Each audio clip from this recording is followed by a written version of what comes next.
today? Hi, preschoolers. I think there's a few things in the storybox today. Shall we see? I wonder if we can work out what this story is.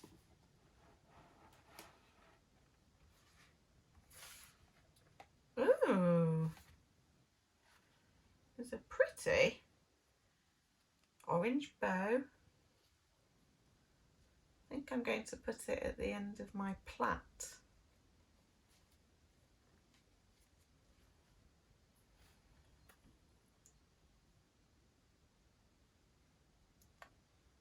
There's a magic wand with a star at the end. Abracadabra. Ziggity zaggity ziggity zoom.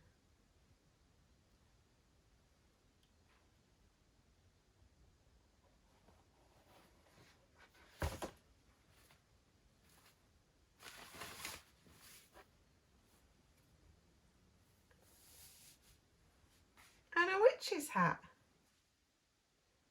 Does anyone think they know yet?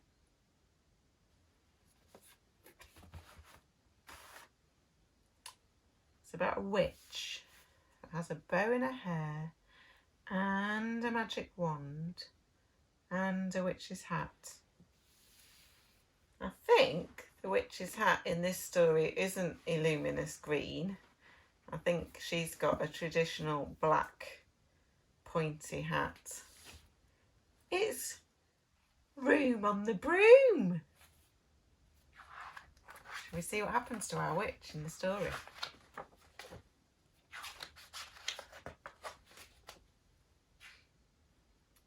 Room on the Broom.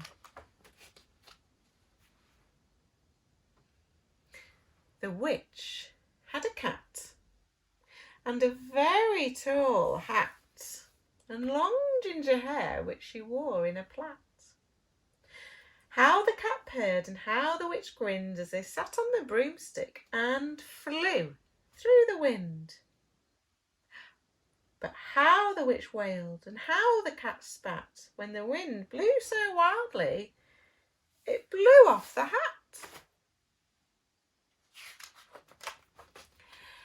Down, cried the witch, and they flew down to the ground. They searched for the hat, but no hat could be found. Then out of the bushes on thundering paws there bounded a dog with the hat in his jaws. He dropped it politely, then eagerly said, as the witch pulled the hat firmly down on her head, I am a dog as keen as can be. Is there room on the broom for a dog like me? Yes, cried the witch, and the dog clambered on.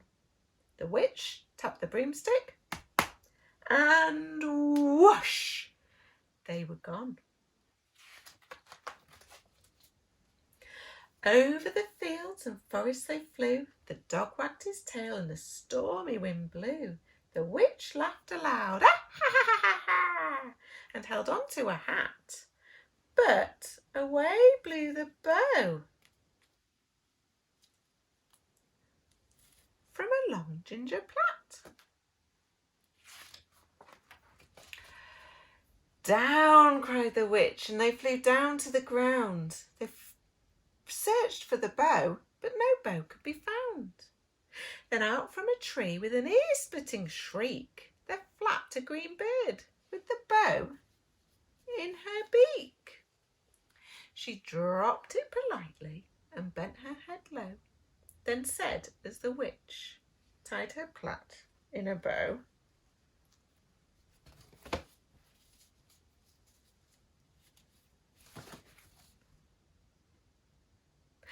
I am a bird as green as can be. Is there room on the broom for a bird like me?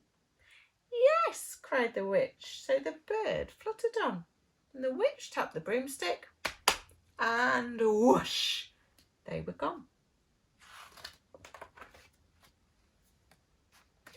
Over the reeds and rivers they flew. The birds shrieked with glee and the stormy wind blew.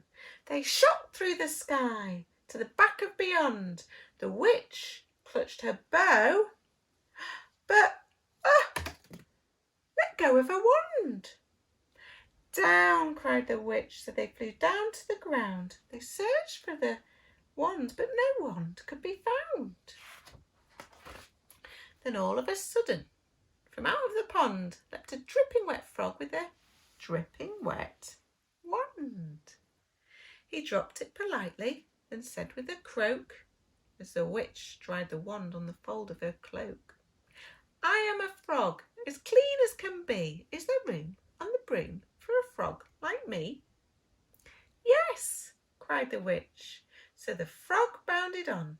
The witch tapped the broomstick, and whoosh, they were gone. Over the moors and the mountains they flew. The frog jumped for joy, and the broom snapped in two. Down fell the cat and the dog and the frog. Down they went tumbling into a bog. The witch's half broomstick flew into a cloud, and the witch heard a roar that was scary and loud. I am a dragon as mean as can be, and I'm planning to have witch and chips for my tea. No, cried the witch, flying higher and higher. The dragon flew after her, breathing out fire. Help, cried the witch, flying into the ground. She looked all around, but no help could be found. The dragon drew nearer, licking his lips, and said, maybe this once I'll have witch without chips. But just as he planned to begin on his feast, from out of the ditch rose a horrible beast. It was tall, dark and sticky, and feathered and furred. It had 4 frightful heads and wings like a bird. And its terrible voice, when it started to speak, was a yowl and a growl and a croak and a shriek. It dripped and it squelched and it strode from the ditch, and it said to the dragon, buzz off, that's my witch. The dragon drew back and he started to shake. I'm sorry, he spluttered. I've made a mistake. It's nice to have met you, but now I must fly. And he spread out his wings and was off through the sky. Then down flew the bird and down jumped the frog. Down climbed the cat and phew, said the dog. Oh, thank you, the grateful witch cried. Without you, I'd have been in that dragon's inside.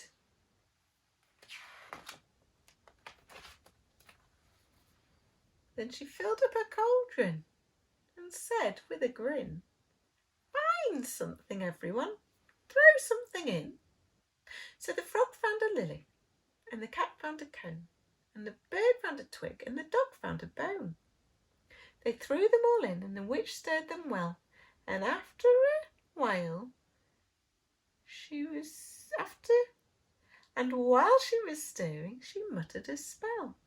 Iggity, ziggity, zaggity, zoom. Then out rose a truly magnificent broom, with seats for the witch and the cat and the dog, a nest for the bird and a shower for the frog. Yes, cried the witch, and they all clambered on, and the witch tapped the broomstick, and whoosh, they were gone. The end. I loved that story because the witch was in real danger from that dragon, and her 4 friends, the bird and the cat and the dog and the frog, they all pretended to be a monster to scare the dragon. So they really tricked that dragon, didn't they?